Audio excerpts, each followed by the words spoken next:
আমি ত্ৰিবেণী উচ্চ মাধ্যমিক বিদ্যালয়ৰ ৬ষ্ঠ শ্ৰেণীৰ ছাত্ৰ ছাত্ৰী। পৰিৱেশ নিকাকৰণ সংঘ। আমি ত্ৰিবেণী উচ্চ মাধ্যমিক বিদ্যালয়ৰ ৬ষ্ঠ শ্ৰেণীৰ ছাত্ৰ ছাত্ৰী শ্ৰীমতী মনাঞ্চা ৰাজৱাৰ, পূজা কৰ্মী, সোণালী ৰাজৱাৰ, চৰিতা কেৰিয়া আৰু মানৱজ্যোতি খাটুৱাৰে এটি পৰিৱেশ নিকাকৰণ সংঘ গঠন কৰিছোঁ।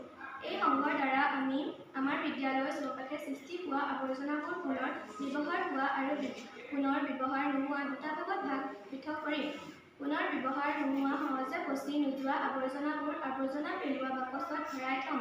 পুনৰ ব্যৱহাৰ হোৱা সহজে পচি যোৱা আৱৰ্জনাবোৰৰ পৰা পচন সাৰ প্ৰস্তুতকৰণ প্ৰকল্প এটা গঢ়ি তুলিম। প্ৰয়োজনীয় সামগ্ৰী: ১ নম্বৰ, পুনৰ ব্যৱহাৰ নোহোৱা আৱৰ্জনাবোৰ পেলাবৰ বাবে এটা আৱৰ্জনা পেলোৱা বাকচ। ২ নম্বৰ, ঝাৰু, বেলচা, কোৰ, বাঢ়নী, পাচি। ৩ নম্বৰ, পচন সাৰ প্ৰস্তুতকৰণৰ বাবে মাটিৰ এটা গাঁত। লাভালাভ: এই কৰ্মসূচীৰ জৰিয়তে আমি ছাত্ৰ-ছাত্ৰীসকলে পৰিৱেশ নিকাকৰণ কৰি বিদ্যালয়ৰ চৌপাশ আৱৰ্জনামুক্ত কৰি ৰখাৰ লগতে পচন সাৰ প্ৰস্তুতকৰণৰ প্ৰতি আগ্ৰহী হ'ম বুলি আশা কৰিছোঁ। নমস্কাৰ।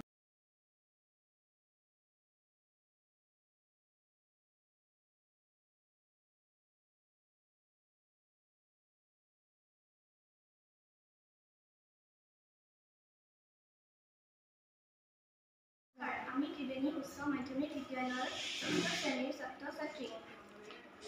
পৰিৱেশ নিকাকৰণ সংঘ।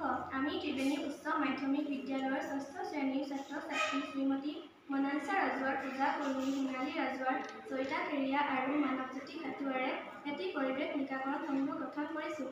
এই সংঘৰ দ্বাৰা আমি আমাৰ বিদ্যালয়ৰ চৌপাশে সৃষ্টি হোৱা আৱৰ্জনাবোৰ পুনৰ ব্যৱহাৰ হোৱা আৰু পুনৰ ব্যৱহাৰ নোহোৱা দুটা ভাগত পৃথক কৰি পুনৰ ব্যৱহাৰ নোহোৱা সহজে পচি নোযোৱা আৱৰ্জনাবোৰ আৱৰ্জনা পেলোৱা বাকচত ভৰাই থ'ম। পুনৰ ব্যৱহাৰ হোৱা সহজে পচি যোৱা আৱৰ্জনাবোৰৰ পৰা পচন সাৰ প্ৰস্তুতকৰণ প্ৰকল্প এটা গঢ়ি তুলিম। প্ৰয়োজনীয় সামগ্ৰী: ১ নম্বৰ, পুনৰ ব্যৱহাৰ নোহোৱা আৱৰ্জনাবোৰ পেলাবৰ বাবে এটা আৱৰ্জনা পেলোৱা বাকচ। ২ নম্বৰ, ঝাৰু, বেলচা, কোৰ, বাঢ়নী, পাচি। ৩ নম্বৰ, পচন সাৰ প্ৰস্তুতকৰণৰ বাবে মাটিৰ এটা গাঁত। লাভালাভ: এই কৰ্মসূচীৰ জৰিয়তে আমি ছাত্ৰ-ছাত্ৰীসকলে পৰিৱেশ নিকাকৰণ কৰি বিদ্যালয়ৰ চৌপাশ আৱৰ্জনামুক্ত কৰি ৰখাৰ লগতে পচন সাৰ প্ৰস্তুতকৰণৰ প্ৰতি আগ্ৰহী হ'ম বুলি আশা কৰিছোঁ। নমস্কাৰ।